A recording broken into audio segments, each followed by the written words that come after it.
कक्षा दशम गणित में आप सभी का स्वागत है। आइए आज हम प्रश्नावली 16-2 सांख्यिकी के अंतर्गत प्रश्नावली 16-2 से हम कुछ सवाल हल करते हैं। आइए प्रश्न क्रमांक 1, निम्न आंकड़ों का माध्य ज्ञात कीजिए। ठीक है, आंकड़े यहाँ पर दिया हुआ है सारणिक रूप में। देखिए यहाँ पर महिला शिक्षकों की संख्या प्रतिशत में है। 15 से 25% महिला शिक्षकों की जो संख्या है वो 6 राज्य है। राज्यों की संख्या क्या है? 6। 25 से 35% महिला शिक्षकों की संख्या 11 राज्यों में है। 35 से 40% महिला शिक्षकों की संख्या 7 राज्य में है। 45 से 55% महिला शिक्षकों की संख्या 4 राज्यों में है। 55 से 65% महिला शिक्षकों की संख्या 4 राज्यों में है। 65 से 75% महिला शिक्षकों की संख्या 2 राज्य में है। 75 से 85% महिला शिक्षक की संख्या केवल 1 राज्य में है।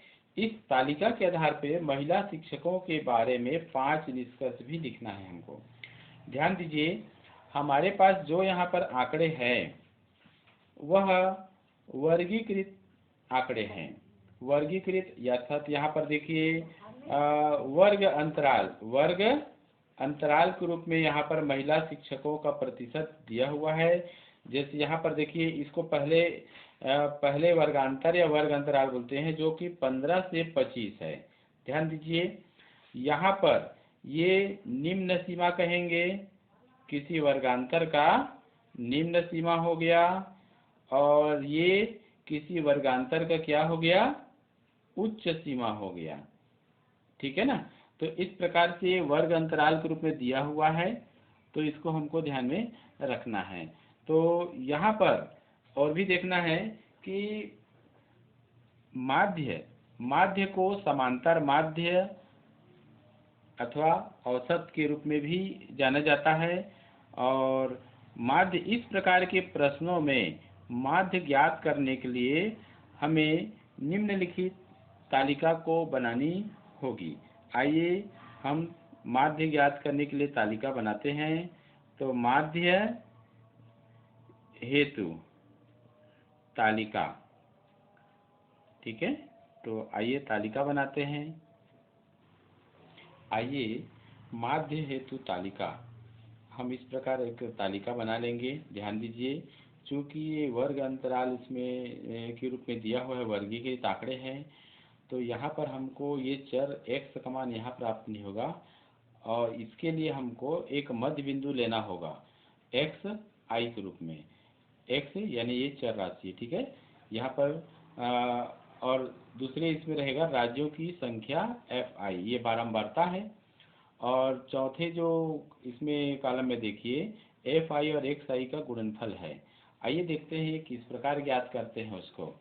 सर्वप्रथम जैसे हमको पहले वाले वर्ग अंतराल 15 से 25 के लिए हमको मध्य बिंदु चाहिए, तो इसके लिए क्या करेंगे? ये निम्न सीमा 15 है और उच्च सीमा 25 है, दोनों को जोड़ेंगे और जोड़ करके इसको क्या कर देंगे? हम आधा कर देंगे। ठीक है, तो 15 और 25 हो गया 40, तो 40 का आधा कितना हो गया? 20। तो यहाँ लिख लेते हैं 20। ठीक है, एक्स आई, तो एक्स का मान हो गया 20। आई यानी ये पहले पद के लिए है ये, ठीक है ना, पहले वर्गांतर के लिए इसका मान है 20।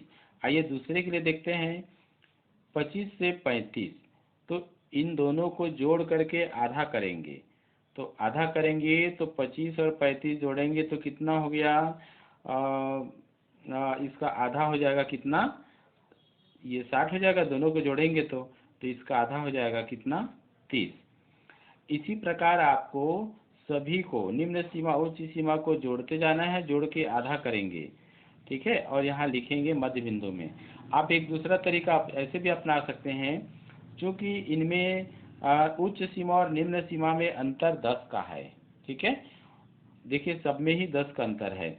और यहाँ भी देखिए जो दो आंकड़े आए हमारे सामने 20 और 30, दोनों के बीच 10 का अंतर है। तो आप ऐसा भी कर सकते हैं, सीधा इसमें 10 को जोड़ते हुए आगे आप बढ़ सकते हैं। ठीक है ना, 10 को जोड़ते हुए आगे बढ़ जाइए। तो ये हो जाएगा कितना? ये 40 हो जाएगा। 40 के बाद ये हो जाएगा 50, इसके लिए हो जाएगा 60, और इसके लिए कितना हो जाएगा 70 और इसके लिए हो जाएगा 80। आप ऐसा भी कर सकते हैं, ठीक है। अब यहाँ पर एफ आई एक्स आई में हम क्या करेंगे, एफ आई का मान जैसे 6 है और एक्स आई का मान जैसे क्या है 20 है, तो दोनों को गुणा करेंगे तो 20 गुणित 6, तो ये हो जाएगा 120। यहाँ पर थोड़ा आपको ध्यान देना होगा, जब आप ये संख्या लिखते हैं तो इसको थोड़ा सा दूरी बना के लिखिए, थोड़ा सा गैप करके लिखेंगे, ठीक है ना, ताकि हम अगली संख्या को इकाई के नीचे, दहाई के नीचे, सैकड़ा के नीचे इस प्रकार लिख सकें। इससे आगे जोड़ने में, सवाल को हल करने में आपको आसानी होगी, समय का भी बचत होगा, ठीक है।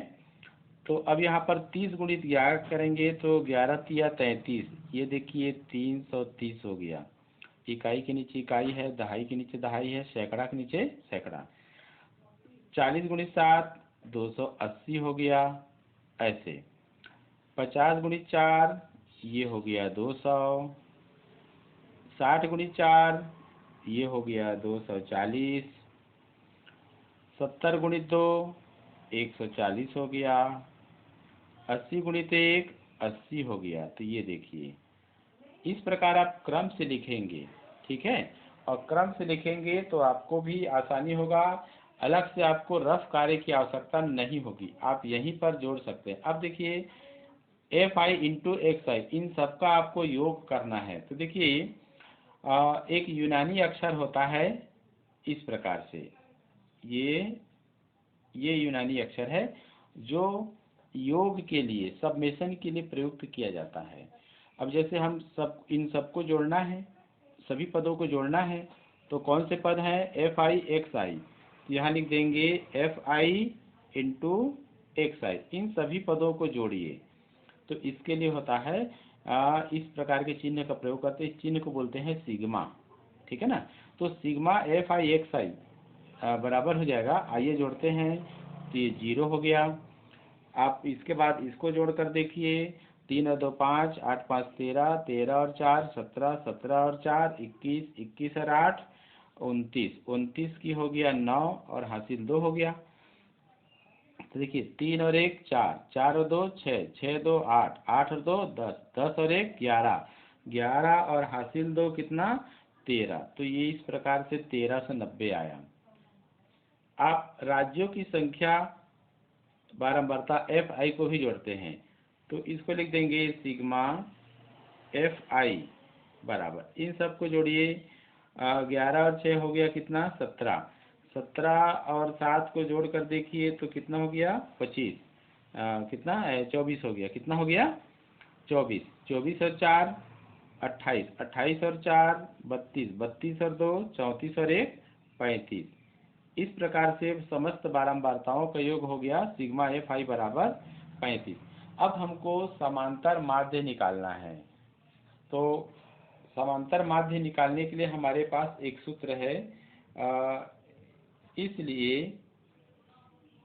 दिए गए आंकड़ों का समांतर माध्य, इसको समांतर माध्य को ऐसे लिखा जाता है, या फिर यहाँ पर एक्स लिख के ऊपर में इस प्रकार से चिन्ह लगा दिया जाता है, इसको समांतर माध्य पढ़ा जाता है। और ये सूत्र होता है sigma f i into x i और बटा हो जाएगा सिग्मा एफ आई, ठीक है। आइए मान रखते हैं, सिग्मा एफ आई एक्स आई का मान है 1390 और बटे सिग्मा एफ आई का मान कितना हो गया 35। आप इसको अपने ढंग से हल कर सकते हैं। 1390 बटे 35, 5 से कटा के देखिए, 5 दूनी 10, 3 बचेगा और 9 39, 5 सत्ते 35, 4 बचेगा, 5 अट्ठे 40 और ये 5 सत्ते 35 हो गया, ठीक है।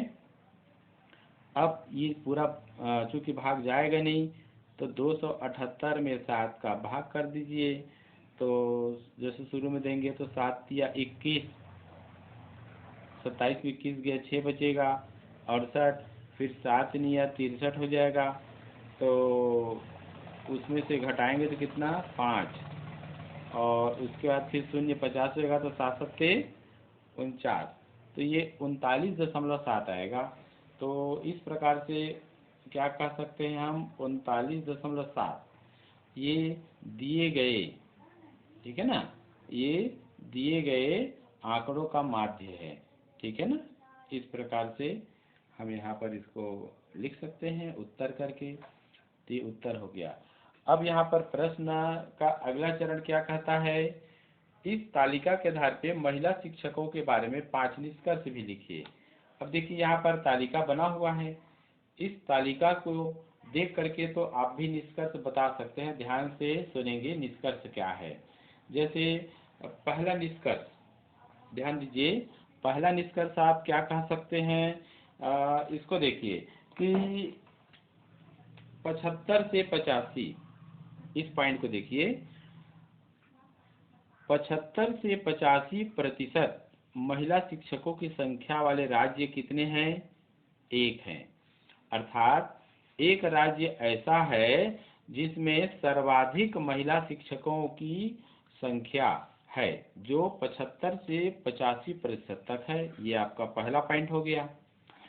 दूसरा बिंदु आप इसी प्रकार दे सकते हैं, इसको दे दीजिए कि छह राज्य ऐसे हैं जिसमें सबसे कम महिला शिक्षकों की संख्या है, जिनकी प्रतिशत संख्या कितनी है, 15 से 25। ये दूसरा बिंदु हो गया, ठीक है।